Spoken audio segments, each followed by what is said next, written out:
Hey, what's going on, guys? James here, representing the Geeky Comrade, bringing you another video, and this is a sort of review of the August 20th edition of Smackdown.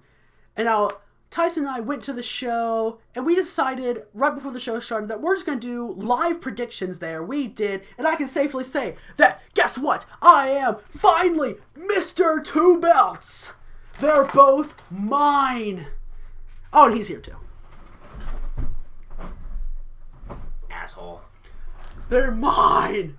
But you know what? I deserve this. I went 9-3 at SummerSlam. It didn't win jack shit. This is mine. Mine forever. Mine, all mine. I bet you I still would have won if I went with freaking Kevin. No, if I went with Elias. And then if we predicted the Revival and Heavy Machinery match. Well, you said you would go with Heavy Machinery, and I would have gone with the Revival.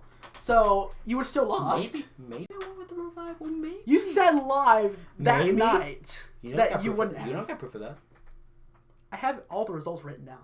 You don't have the proof of me saying it. You want to take that chance? Yes. Are you sure about that? Probably not. Exactly. Probably not. Exactly. But I am Mr. Two Belts, which is amazing. I did out-predict him. Yeah. And, yeah. But let's just go ahead and get into the show, okay? Let's talk about what happened. So, actually, before we talk about what happened on the show, your general thoughts on the show. What were your general thoughts on that edition of SmackDown? Well, I was really impressed with how the show went. Then Raw, because I know you hated Raw when we went to Raw. Yeah, we went to Raw last year, and it wasn't a good show. Like, what's sad about that is the show had potential, but it's just they missed the mark every time. But SmackDown, they made the mark. Like, they hit the mark. Oh. It was a good show. Seeing James actually enjoy himself at the show, I mean, he was cheering, he was chanting, we were having a great old time. At Raw, he really wasn't doing much of that. Like me, I was doing a lot of cheering and chanting at Raw. He was just sitting there like, kind of looking like that. I mean, except with a frown on his face. But at SmackDown, dude, I was really happy to see you like cheering and freaking chanting. Well, I mean, you also paid for the tickets. Especially, so, I mean, especially when he saw Sami Zayn. Sami Zayn came out, and I went, oh, yeah, like, I lost my marbles. He lost it. I lost my marbles. Oh, he was standing. He was doing... No one did the Olay chants. That is sad. Nobody did the Olay chants. No one did the Olay. Like, that is a sign of respect. I mean, we saw a lot of things that we never expected. We saw Smo Joe. Yeah. On the dark match. Yeah, they had a dark match before the show. With and Mustafa two Ali. after. We got to see a match from 205. Well, that wasn't a dark match. That was just like 205. For 205 Live. And then we saw the, 6-man tag team match. That was never a tag team match. It was mostly... Yeah. They announced a 6-man tag team match to happen during SmackDown at the end of the show. It wasn't It was not a 6-man tag team match, and what actually didn't get aired. It was for the live crowd, which was really cool. Yeah. I didn't even know we were getting the 205 Live match, and I was like, I hope we're not leaving, right? Because I really want to see this. I never watched 205 Live, but we stayed, and I was really impressed. It was cool. It was one match. It took like half an hour. No, it took about 50 minutes. 50? It took about 50 minutes. Oh, yeah, it was. Because it started at 9 and it went till about almost 10 o'clock. Mm-hmm. And then we had the live. It ended at 10. You were right. It said it was going to end at 10. Because people had to work in the morning. Well, I just assumed that they wouldn't want to keep people, at the show longer than they'd have to, like, stay for Raw. Yeah, it was very... So. Now, I really said my general thoughts. Now, what are your general thoughts?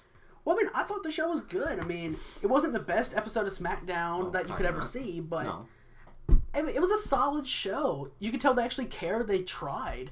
I mean, the only people that actually did anything really worth of note at the Raw we went to was, like, the Revival. The Revival looked good, but other than that, I mean, Braun Strowman kept doing things as a babyface that he shouldn't get away with, but he somehow does. I don't know. Yeah. And Natalya got a huge pop when we went to Raw. So, I mean, I give her that. She got a huge pop. Like, the crowd popped hard for her. So, but, I mean, SmackDown, it was just a generally good show. We got to see the Who Done It angle live, which was cool. Who Done It angle? Even if, it was like a wannabe Rowan, but yeah, whatever. But I enjoyed it. I'll say that. You did? I did. I'm gonna ask you one more question. I want to say, what was the match that we saw that you really got into, that you really enjoyed? Ooh. Because I know there was quite a few. I mean, I wouldn't say Apollo and Andrade. It was a good match. But I wouldn't say it was the best match. Well, I mean, the best match on the show was Daniel Bryan and Buddy Murphy. Oh my! Don't even get me started. I mean, Bryan and Buddy Murphy, they tore the house down. So. Oh, everybody's like, this side's cheering for Daniel Bryan. This side is cheering for Buddy Murphy, and we're just like, let's go, Buddy, get it done. And probably one of the most upsetting victories of Buddy Murphy's career, and he got a win. He didn't just get a win. He beat him clean. Clean as a whistle. Clean. Hit Murphy's Law. It was lights out after that 1, 2, 3 game over. Yeah. And I was like, and then they got their revenge. They attacked Buddy Murphy in the locker room. Yeah. But I'll say this. So, we only predicted 4 of the 5 matches that we saw. But we predicted the dark match, Joe and Ali. We both said Joe would win, and he did, making him tap out to the Coquina Clutch. So we both 1-0. Then we both said Andrade would beat Apollo, and that happened in the King of the Ring match. That was 2-0. Mm-hmm. Bryan Murphy. We both said Daniel Bryan would win because who in their right mind actually would think that Buddy Murphy was going to win? I should have picked Buddy. Yeah. So we both went to a 2-1 at that point. We didn't predict the Revival, and we basically were really quiet during that match. We were just focused on it. We're trying to watch it, enjoy it. We were just like really taking that match in. Mm-hmm. I mean, I'm glad I saw, and we got to see him do the caterpillar. Yeah, got to see Otis do the caterpillar. So that was cool. And then KO and Elias, the King of the Ring match. This is the match where we differed, and that's what really got me the win. Where we were both going to go with KO, but at the last second before the match started, I just said, you know what? Screw it. You know what? Shane's got, after what we saw with Shane earlier tonight, I was like, you know what? Screw it. Shane's gotta be getting involved in this match. It's like, he's gonna somehow get Elias the win over Kevin. Yeah, and then all of a sudden he injected himself in the match as the referee and counted a fast count for Elias to win. Mm-hmm. Surprise. But you know what I was really hoping to see? What? A 24/7 title match. But the 24/7 rule was suspended for the night by Shane McMahon due to Elias being the King of the Ring. Man, they screwed over my man Rockstar Spud, dude. Oh man, I want to see Truth doing some R-Truth things. Okay, but that's the show. We both enjoyed it. It was a much better show that they had here compared to the Raw back in July last year. I mean, so seeing The Miz was pretty cool too. Yeah, The Miz. And seeing Shinsuke. Yeah, again, me being like the only person that popped for Shinsuke too. It's like, come on, guys. Like, at least sing his theme like you used to do. Like, come on. Oh my god, it was amazing.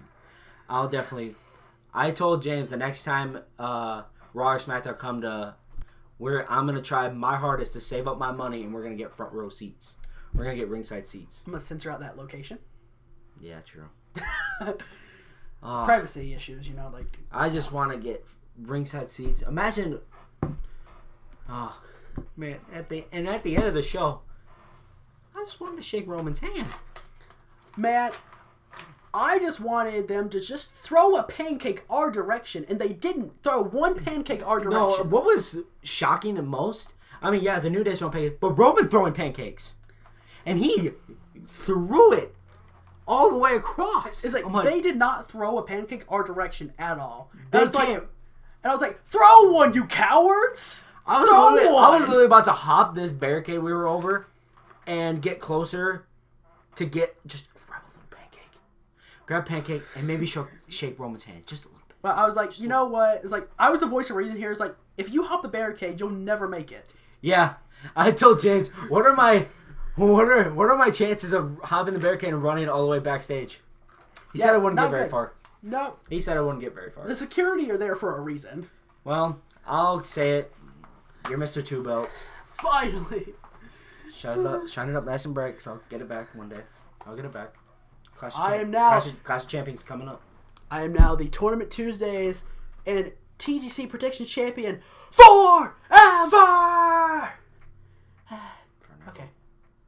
But yeah, we hope you enjoyed this video. If you did, leave a like, comment down below, share on social media. Like us, until next time, we'll see you later. Bye, guys.